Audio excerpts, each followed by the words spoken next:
바리새인과 헤로디안 이 헤롯 당들이 예수님을 시험하려고 찾아왔어요. 오늘 내용을 보았더니 예수님 뭐라 그래요? 이 외식하는 자들아. 그들에게 몰려온 사람에 대해서 외식이라는 말은 안과 거기 틀린 걸 말합니다. 겉으로는 지금 나오는데 뭐라 그래요? 선생님은 참 진리를 선포하는 자입니다 라고 앞에 계속 칭찬을 해요.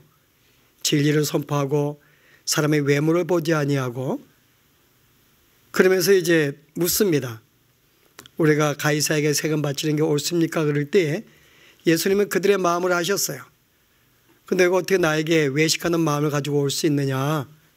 실제 내가 나를 찾아온 것은 나를 모함하기 위하여 내가 나를 찾아왔는데 지금 너희들은 나에 대해서 이렇게 칭찬하는 말을, 진리를 선포하는, 어떻게 그렇게 칭찬한 말로 나에게 접근할 수 있느냐? 라고 예수님이 답변을 하십니다. 그래서 실제 오늘 예수님을 올무에 넘어뜨리기 위해서 지금 바리새인과 헤롯 당들이 찾아왔어요. 저는 이 내용을 볼 때에 참 이 악이 얼마나 간사한지 우리가 볼 수가 있습니다. 이런 바리새인과 헤롯 당은 원래 원수지간이에요. 알고 있죠? 바리새인들은 하나님의 백성, 이스라엘을 위하는 백성들입니다. 그런데 헤롯 당은요? 헤롯은 이럴 때 헤롯 당이에요. 헤롯, 로마를 위해서 봉사하는 자들입니다. 이 둘은 서로 같을 수가 없는 거예요. 그래서 이 바리새인들이 볼 때 헤롯 당에 대해서 어떻게 저렇게 하나님을 믿지 않는 이방인에 대해서 저렇게 정성껏 협력하고 섬길 수가 있는가? 도저히 이해할 수 없는 이 바리새인들의 심정. 그래서 이런 마음을 가진 바리새인들과 헤롯 당들은 항상 그들의 이 원수지간의 관계였어요. 그런데 이 둘이 예수님을 넘어뜨리기 위해서 이 한순간은 마음을 합치고 달려온 것입니다. 실은 이게 이 예수님의 진리에 대적하기 위해서 두 당의 순간을 합친 거예요. 그래서 오늘 여러분이 이 내용 보시면은, 아니 어떻게 이 두 당이 찾아와서 가이사의 것은 가이사에게 바치는 게 옳습니까? 할 때 이것이 왜 예수님께 올무가 될 수 있을까? 야, 뭐가 이러면 올무가 될까요? 가이사에게 세금 바치는 게 가합니까? 라고 할 때 예수님이 어떤 답변을 한들 그게 뭔가 예수님에게 올무를 주는 것이었을까? 이들은 굉장히 이 말 자체는 굉장히 예수님을 걸게 넘어질 수 있는 그런 말이에요. 자, 보십시다. 만약에 예수님께서 가이사에게 바치라 그러면 어떤 일이 벌어져요? 바리새인들에게 욕을 먹습니다. 어떻게 하나님이 아닌 이방 왕을 섬기라고 할 수 있느냐, 또 그들을 협력하게 할 수 있는가, 그들의 요구를 들으라고 할 수 있는가? 이것은 민족에 대한 배반입니다. 원래 여러분이 신명기에 보시면은 이스라엘 백성들에게 너희가 이제 가나안 땅에 들어가거든 왕을 세우라 그래요. 왕을 세울 때 타국의 사람을 세우지 말고 너희의 형제 가운데 한 사람을 세우며, 그래서 이 이스라엘 백성들이 세운 왕, 이스라엘 왕만을 인정을 했어요. 이런 이스라엘 백성들에게 로마의 왕이라든지 타국의 왕들은 인정될 수가 없습니다. 그런데 만약에 예수님께서 가이사에게 세금을 바치라고 이야기하면은 바리새인뿐만 아니라 모든 유대인들에게 실은 공격을 받는 일이에요. 어떻게 율법을 어기게 만드느냐? 우리의 형제가 아닌 다른 이방인의 왕을 섬기라고 할 수 있느냐? 내가 율법을 어겼다 그러고 그들에게 비난받을 수 있고 잘못하면 고소당해서 잡혀갈 수 있는 상황입니다. 그리고 모든 유대인들에게도 그 당시 인기 있던 많은 사람이 주님을 따라다녔는데 이 말로 인해서 저 사람은 하나님의 사람이 아닌가 보다 라고 생각을 하고 예수님의 등을 질 수가 있습니다. 만약에 반대로 가이사에게 바치지 말라고 이야기하면요, 그러면 이제 헤롯 당에게 법적으로 걸리는 거죠. 당시에 로마의 식민지 이스라엘에게는 바치지 말라 할 때는 한 해 반역이 되는 행위입니다. 이렇게 되면 헤롯 당이 그를 잡아갈 수가 있는 거예요. 예수님이 어떻게 답변하든 간에 그는 둘 다 걸리게 되어 있습니다. 그리고 이 두 무리가 달려온 거예요. 어떻게 답변하든지 내가 너에게 걸고 넘어지겠다는 거죠. 때로는 잡아가겠다는 것입니다. 그 실제 이들의 실은 이 시험은 정말 예수님을 시험할 만한, 걸려 넘어지게 할 만한 그런 시험인 걸 볼 수가 있어요. 여러분, 이게 저는 악의 성질이 아닌가. 악은 이런 것입니다.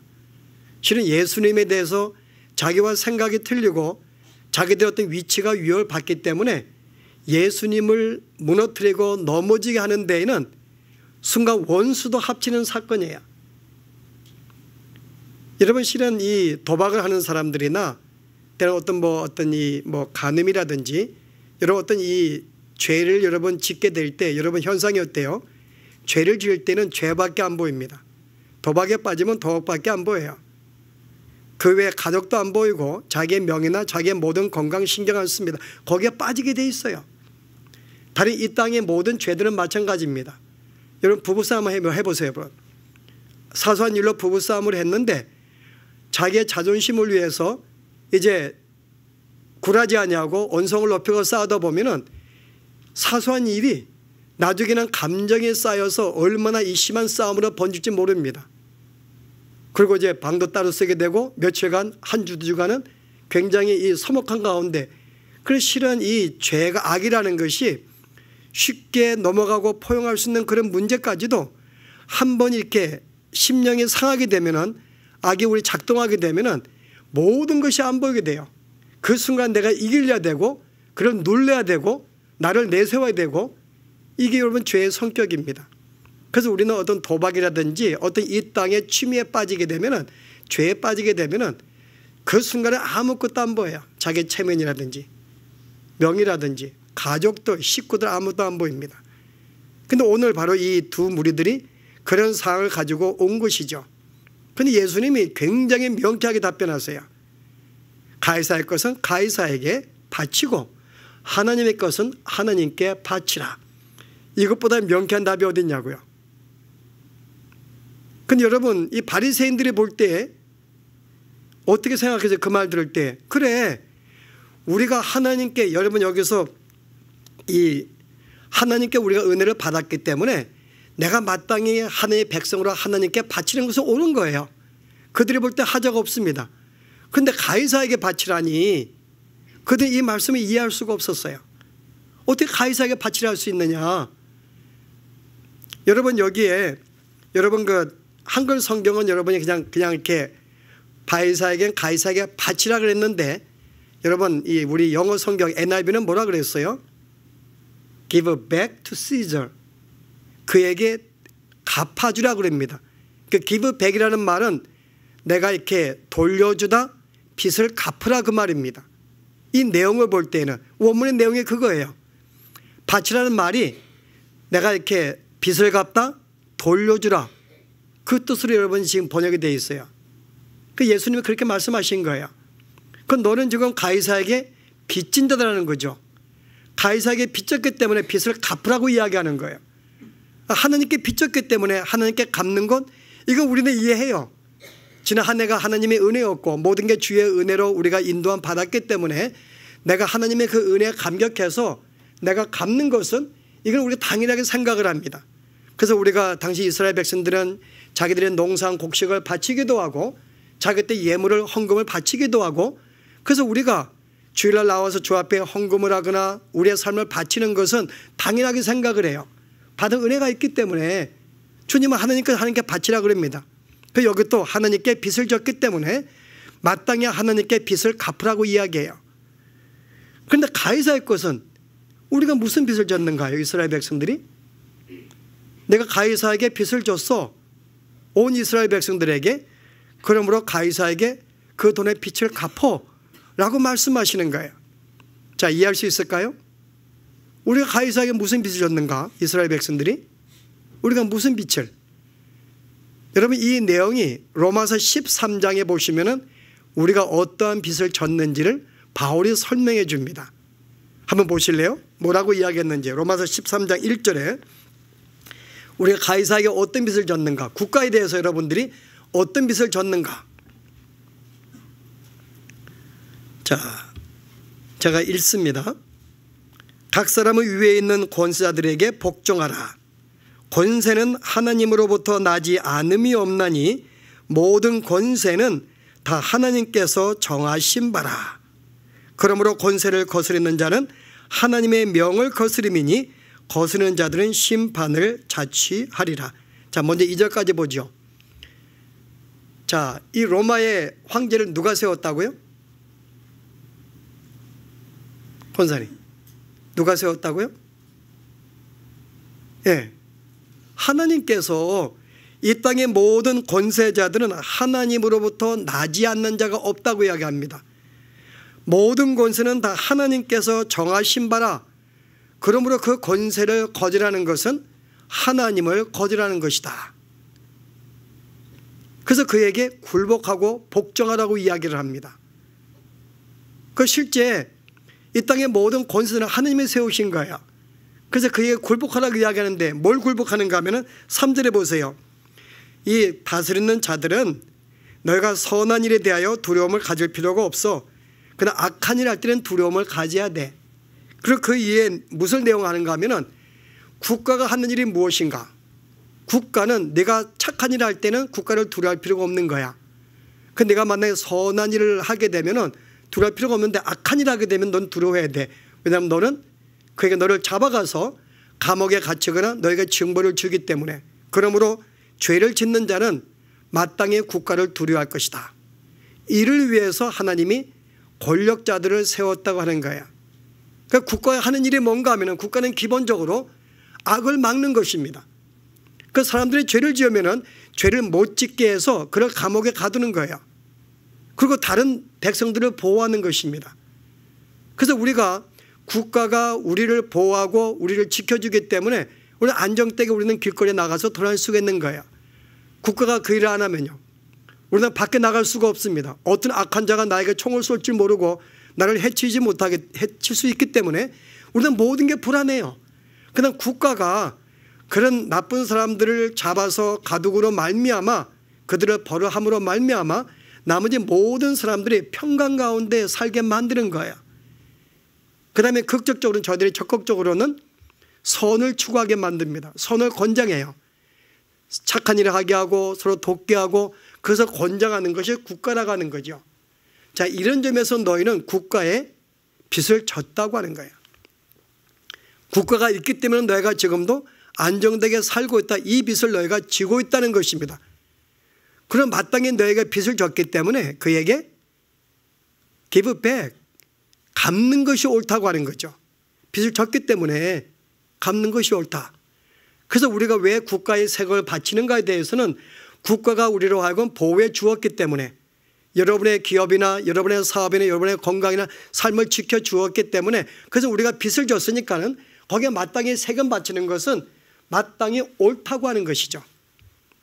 그리고 그들은 이를 위해서 세운받았다. 하나님이 이를 위해 세웠다는 거죠. 그런데 내가 만약에 그에게 갚질 않거나 그의 말에 내가 복종치 아니한다면 결국 너는 하나님을 거절하는 것이고 하나님께 복종치 않는 것이야.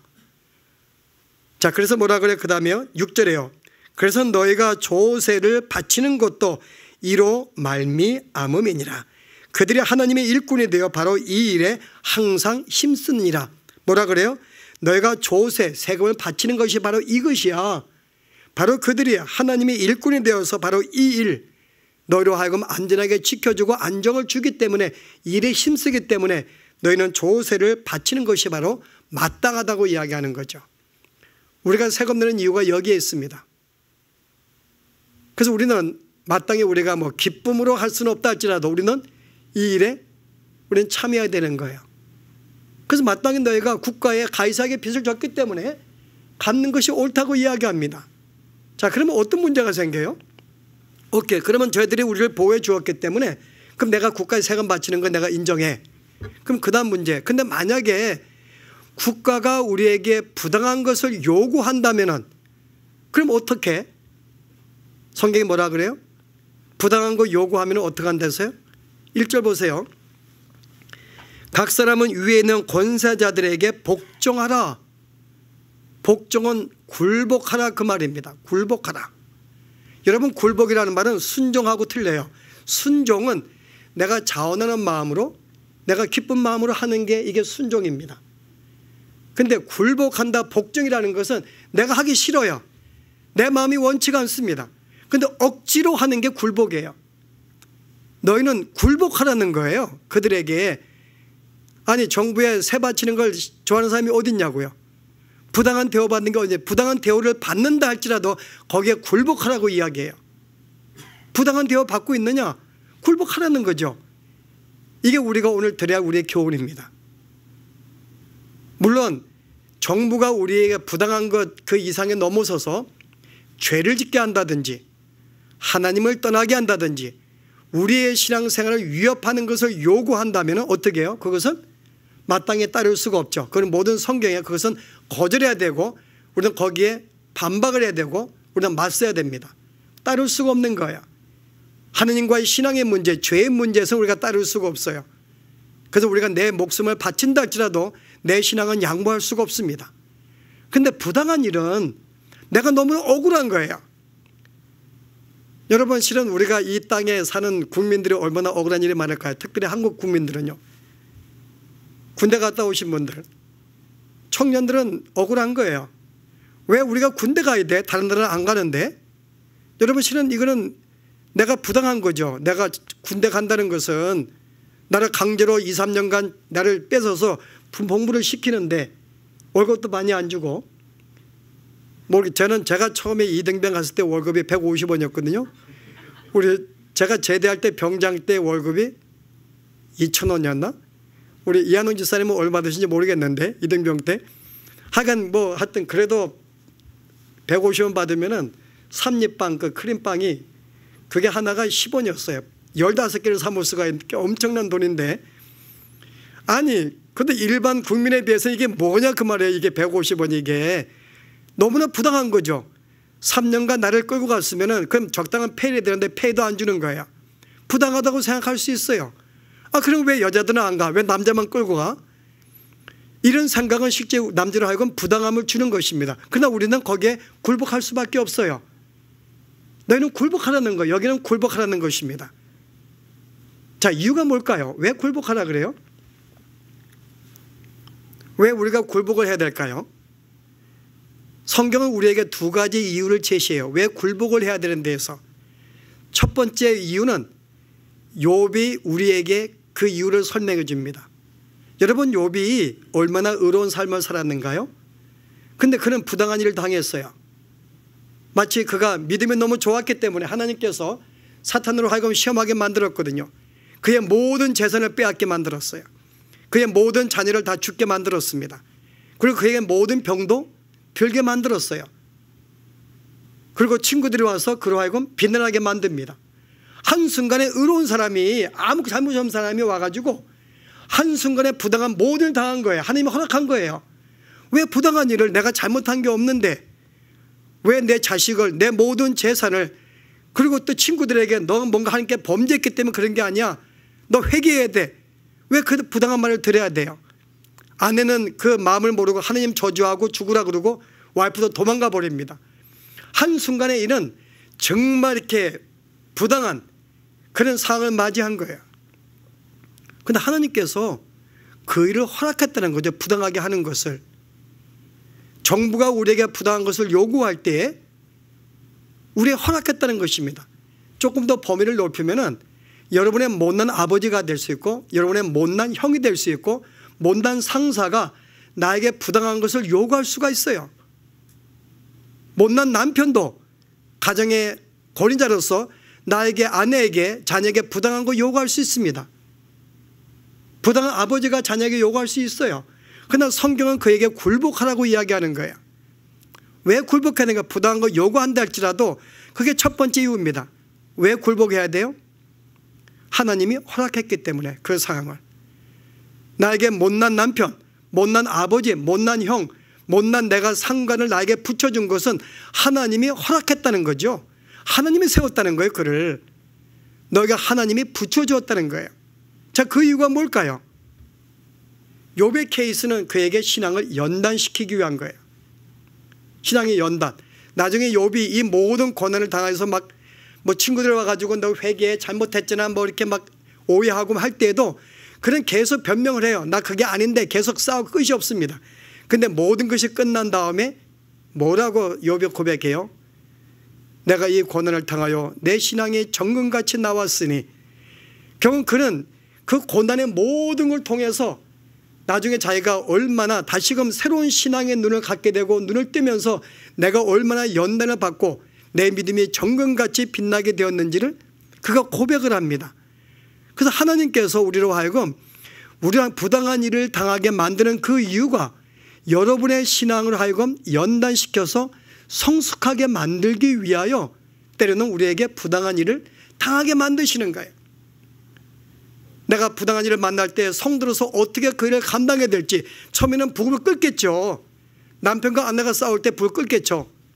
그다음 순간 내가 그것을 용납을 하고 그것을 내가 온유한 마음으로 받아들이고 할 때 그것이 그런 마음을 갖게 함으로써 나로 하여금 신앙의 아름다운 성장, 어떤 성도의 모습을 갖게 만들기 위한, 이게 첫 번째 이유예요. 여러분이 이 땅에 살면서 나에게 많은 부당한 일들을 만날 수가 있습니다. 여러분의 가정을 통해서나 부모라든지 상사라든지 형제라든지 친구라든지 내가 정말 아무 잘못이 없음에도 불구하고 왜 이런 일이 나에게 라고 할 때에도 성령 그 일을 허락하신 이유가 바로 우리의 신앙을 연단하기 위한 것이 욥이 우리에게 설명해 주는 거예요. 자, 그럼 두 번째 이유는 뭘까요? 두 번째 왜 이를 허락했을까? 여러분, 실은 이스라엘 백성의 그 하나님 앞에 범죄할 때 그들이 다 멸망을 했습니다. 북쪽 이스라엘 백성들은 아시리아의 포로로 끌려가서 식민자가 되었고, 남쪽의 유다는 586년에 또 그들이 또 포로로 끌려가서 결국은 멸망하게 되었어요. 그러니까 모든 국가가 없어져 버립니다. 결국은 그들이 와서 총독이 되고 모든 나라를 다스려요. 자, 그 이유가 뭘까요? 너희가 나에게 범죄하였기 때문에. 이건 징계야. 내가 너에게 부당한 일을 만나게 하는 것은 바로 내가 나에게 잘못을 하였기 때문에 내가 너를 하여금 징계하기 위해서 이렇게 허락한 거라고 말씀하고 있는 거예요. 너를 징계하기 위해서. 자, 이스라엘 백성이 주 앞에 범죄해서 하나님이 계속 선지자를 보내고 계속 했음에도 불구하고 그들은 마음을 돌이키지 아니했어요. 얼마나 범죄했는가 하면은 예레미야가 이스라엘 백성의 범죄를 너무나 아파해서 하나님께 간구했어요. 하나님 용서해 주세요. 그럴 때 하나님 뭐라 그래요? 그러면은 네가 오늘 새벽부터 저녁까지 열심히 뛰어다녀서 한 명이라도 나를 찾는 자가 있다면은 내가 용서할 거야. 그래서 예레미야가 아침부터 저녁까지 열심히 뛰어다녔어요. 하나님을 찾으라고. 그런데 한 명도 하나님을 찾지 않았어요. 이게 그들의 신앙의 상태였어요. 어떻게 한 명도 하나님께 돌아오지 아니할까? 그들은 마땅히 징벌을 받는 게 다한 거죠.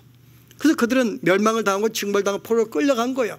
죽임을 당하기도 하고 포로 끌려가 징벌을 당하기도 하고 징벌의 노역을 당하기도 하고 그 나라에 세금을 내기도 하고 부당한 일을 당하는 거예요. 너의 죄 때문에 그런 거야. 그럼 예수님은 당시에 이스라엘이 로마의 식민지로 지냈습니다. 뭐 때문에요? 너의 죄 때문에 그런 거야. 너희가 죄를 지었게 하나님은 너희를 징벌해서 이웃 나라를 들어가 너희를 치게 하신 거야. 너희를 포로 삼게 만든 거야. 그럼 너희는 마땅히 하나님의 징벌을 받는 자로서 그들에게 내가 노동에 착취를 당한다면 착취를 당하는 게 지금은 징벌이 참 옳은 것이고 그들이 세금을 내려면 세금을 바치는 게 옳은 것이고 당시에 바리새인들이 어떤 법이 있었는가요? 로마 사람들이 군인들이 물건을 지고 갈 때 유대 가운데 아무나 잡아가지고 짐을 져 그러면 그들이 오리를 지고 가야 됩니다. 부당한 대우예요. 그러나 그들이 식민지로서 점령을 당한 사람으로서는 마땅히 해야 할 일이라는 거죠. 하나님의 징벌이기 때문에 너희는 짐을 지고 가야 돼. 부당하게 너희로 하여금 뭐 감옥에 넣는다 할지라도 너희를 징벌했던 노예를 쓴다 할지라도 너희가 가야지. 왜요? 너희가 나에게 죄를 지어서 그런 내가 징벌의 차이로 허락한 거기 때문에 너희는 마땅히 고통을 당하고 육신의 정신의 고통을 당하고 물건을 빼앗기면서까지 하는 것은 징벌의 대가야. 징벌하는데 모든 걸 뺏어가는데 왜 거기에 불만을 갖냐 그 말입니다. 그래서 하나님께서는 우리에게 실은 내게 부당한 것을 내게 요구한다 할지라도 이렇게 두 가지의 우리가 하나님의 차원에서 때로는 우리가 범죄하여서 그 일을 부당한 일을 당하게 만들기도 하고 때로는 나로 하여금 보다 하나님의 사람으로 만들기 위해서 그 일을 허락한다고 하는 거죠. 그러므로 만약에 국가나 여러분의 못난 어떤 상사나 여러분의 못난 어떤 부모가 때는 못난 여러분의 남편이 나에게 부당한 것을 요구한다 할지라도 너는 거기에 굴복하라는 것입니다. 굴복이라는 말은 내가 마음에 싫어도 내키지 않아도 억지라도 하라 그 말입니다. 이게 하나님께서 허락한 것이기 때문에요. 이제 아내들은 남편에게 굴복하시기 바랍니다. 저희는 갈수록 굴복을 안 해서 근데 요즘은 제가 굴복하니까 가정이 평화로워요. 남자가 60이 되면 이제 삶이 뭔 줄 알기 때문에. 그 두 가지의 차원이기 때문에 하나님이 우리는 이 땅에 제가 살면서 보면은 많은 일들이 부당해요. 꼭 국가의 문제가 아니다 할지라도 우리는 부모라든지 형제라든지 믿음의 신앙의 동료라든지 상사라든지 회사 뭐든지 간에 우리는 항상 내가 볼 때 합당치가 않는 거예요. 그래서 우리는 마음속에 너무나 부당하기 때문에 내 부당함을 참을 수가 없는 거죠. 용납할 수가 없는 거예요. 그래서 싸우는 거예요. 왜 나에게 부당한 일을. 그러나 하나님은 굴복하라고 이야기를 해요. 그럼 우리가 하나님의 성도로서 내가 부당한 일을 당할 때에 정부가 나에게 세를 요구하거나 엄청나게 내가 생각한 이상을 요구한다 할지라도 거기에 굴복할 이유가 있는 것이, 그러면 성도는 이런 상황에 어떻게 처하는 게 좋은가? 우리는 오늘 본문에서 두 가지의 교훈을 받을 수가 있어요. 어떻게 하면 좋을까? 여러분이 부당한 일을 당할 때 첫째는 여러분 이 신앙인의 모습으로 여러분 그것을 대해야 됩니다. 신앙의 차원이에요. 여러분이 그것을 정말 온유한 마음으로 여러분의 친절한 마음으로 여러분의 그 일을 받아들일 때 여러분 그 사람이 그에게 감동을 줄 수가 있습니다. 내가 말다툼할 때 이게 부당한데 근데 그 사람이 내가 해도 마음의 평화를 가지고 온유함 친절함으로 그걸 받는 거예요. 아 그래 내가 잘못한 것 같으네. 한번 생각해 보자. 내가 당신의 입장 한번 이해해 볼게 한번 생각해 보자. 그리고 내가 온유함으로 받는 거예요. 친절함 보는 거. 그때 여러분 상대방이 어떻게 여러분 아니 어떻게 저런 반응 보일 수가 있어? 내가 볼 때 굉장히 그것을 여러분이 여러분의 이웃으로 하여금 세상인들로 하여금 또 여러분을 맞닥뜨리고 있는 논쟁하는 사람 하여금 마음속에 감동을 주고 돈을 줄 수 있는 거예요. 어떻게 저런 반응을 보일 수가 있어? 그래서 우리가 성도는 하나님을 섬기는 자이기 때문에 우리 예수님께서 뭐라 그래요? 털 깎이는 어린 양같이 잠잠하였다 그래요. 아 예수님이 얼마나 죄가 없잖아요. 그러나 수많은 바리새인 유대인들이 그를 공격하고 뭐 하나님의 아들로 뭐 비방한다 그러고 수많은 말들을 만들어서 그를 공격한다 할지라도 하나님은 예수님은 한마디도 반응 안 하십니다. 한마디 없이 그냥 침묵으로 그냥 받으셨어요. 여러분 이게 성도의 모습인 거예요. 여러분 그때 우리의 온유함을 보일 수가 있고 우리의 친절함을 보일 수가 있고 우리의 용납함을 보일 수가 있고 우리의 사랑을 보일 수가 있는 거죠. 그를 통하여 그들에게 감동을 주고 주님을 알게 하는 것입니다. 그래서 우리가 성도들이 여러분이 부당한 일을 당할 때 그게 여러분의 자녀와의 다툼이랄지라도 우리는 자녀들에게 그런 모습을 보여야 되는 거예요. 성도의 모습을 보이는 것. 신앙의 문제인 것이죠. 여러분 또 하나의 문제는요. 또 하나 우리가 대할 것은 여러분은 엄밀한 의미에서 볼 때에는 여러분은 다 권위자입니다. 하나님이 세운 사람들이에요. 여러분의 가정에서 부모라든지 직장의 상사가 될 수도 있고 여러분들은 세상에 나가게 되면 남에게 권위자로 서 있는 자입니다. 그럼 여러분을 세우신 이유가 뭐냐 그 말이에요. 여러분의 가정에 부모로 세운 이유가 뭐냐 그 말입니다. 남편을 아내의 머리로 세운 이유가 뭐겠어요? 내가 회사에 나를 직장의 상사로 세운 이유가 교수를 세운 이유가 뭐냐 그 말입니다. 바로 일을 하기 위해서. 두 가지 일, 정부가 하는 일, 바로 우리를 통하여 그로 하여금 악을 막게 하기 위해서, 죄를 막게 하기 위해서. 그 내 자녀가 잘못할 때, 잘못된 선택할 때는 내가 그로 하여금 징벌을 준다 할지 그걸 막는 거예요.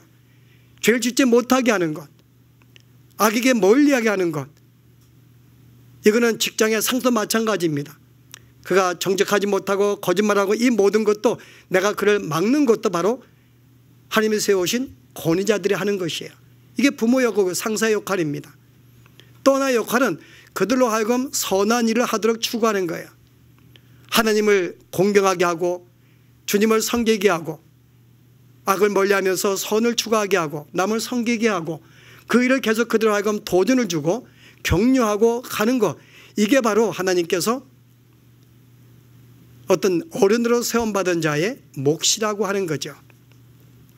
그래서 오늘 우리가 이 말씀 앞에서 우리가 하나님의 어떤 이 권위자로 세움받은, 부모로 세움받고 형으로 세움받고 상수로 세움받은 우리들이 어떻게 이 땅의 사회에서나 가정에서 우리가 어떤 마음으로 그들을 서게 될지, 가장 기본적인 우리가 악을 막고 선을 우리가 추구하게 하는 것, 이게 우리가 할 일인 거죠. 그래서 우리의 자녀들이 그릇된 길로 갈 때는 우리는 그들을 받을 수가 없어요. 용납할 수 없어요. 여러분, 채찍을 때려서라도 그들로 하여금 바르게 하나님을 섬기게 만드는 자녀로 만들어야 됩니다. 이게 여러분이 주신 권위예요. 이 일을 위해 여러분을 세우신 것입니다. 우리는 이 일을 우리가 그냥 용납하고 그를 거하게 만들 수가 없습니다. 여러분이 미움받는다 할지라도, 그리고 자녀들로 하여금 비록 내가 부모에게 나에게 부당한 것을 나에게 요구한다 할지라도 여러분들은 그게 굴복하셔야 돼요. 여러분의 신앙을 위해서, 성도의 모습을, 아름다운 모습을 보이기 위해서, 때로는 그 일이 나에게 어떤 또 죄로 하여금 날 징계하시는 모습이 될 수 있기 때문에, 그래서 우리는 어떤 일을 만날 때 여러분들이 신앙인으로서 이를 어떻게 맞이하면 좋을 것인가, 오늘 이와 같은 교훈이 오늘 봉독한 말씀이 있기 때문에, 비록 우리가 천국의 소망을 두고 천국의 시민으로 살고 있음에도 불구하고 우리는 이 땅에서 나그네 삶을 살고 있음에도 불구하고 우리에게 주어진 의무들이 바로 그것입니다. 국가에 대해서 마땅히 여러분들은 굴복을 해야 되고, 우리가 바치는 세금을 바쳐야 되고, 우리는 그들에게 빚진 자이기 때문에, 뿐만 아니라 우리가 하나님께 대해서도 마찬가지입니다. 우리는 우리 영적으로도 주 앞에 수많은 은혜 속에 받았기 때문에 우리는 순간마다 세상에 우리가 세금을 바친다 한다면 우리는 하나님께도 우리는 마땅히 우리의 삶의 모든 것을, 여러분의 시간이나 이런 물질이나 여러분의 건강, 이 모든 것을 우리가 빚을 갚는 우리가 그런 마음을 가지고 여러분이 또한 이 땅의 삶을 사신다면 그도 여러분의 삶을 통해서 하나님의 성품이 드러나고 영광받지 않으실까, 우리가 한번 교훈 받아봅니다. 기도하십시다. 은혜로우신 하나님, 오늘 또한 말씀을 통하여 가이사의 것은 가이사에게, 우리가 세상과 성도가 어떻게 어떤 관계 속에 살아야 될지, 주님은 우리로 하여금 그들은 하나님의 세우신 사람들이고 악을 막고 선을 추구하기 위해서 그들을 세웠는데, 우리가 그들로 말미암아 우리가 안정된 삶을 사는 것이 있다면 마땅히 그들에게 빚진 자로서 우리는 그들에게 빚을 갚으라고 하신 주의 말씀을 기억하며, 이 일을 위해서 그들이 하나님의 일꾼으로 세움받은 것을 알고 이때 우리가 그들에게 굴복하게 하시고 우리가 그들에게 복종하게 하시고, 비록 그들이 우리에게 부당한 것을 요구한다 할지라도 우리는 기쁨과 즐거움으로 우리는 그들에게 빚을 갚는 마음으로 그들에게 조세를 바치고 그들의 요구를 들을 수 있는 삶을 이 땅에서도 그런 마음과 살아갈 수 있도록 도와주시기를 원합니다.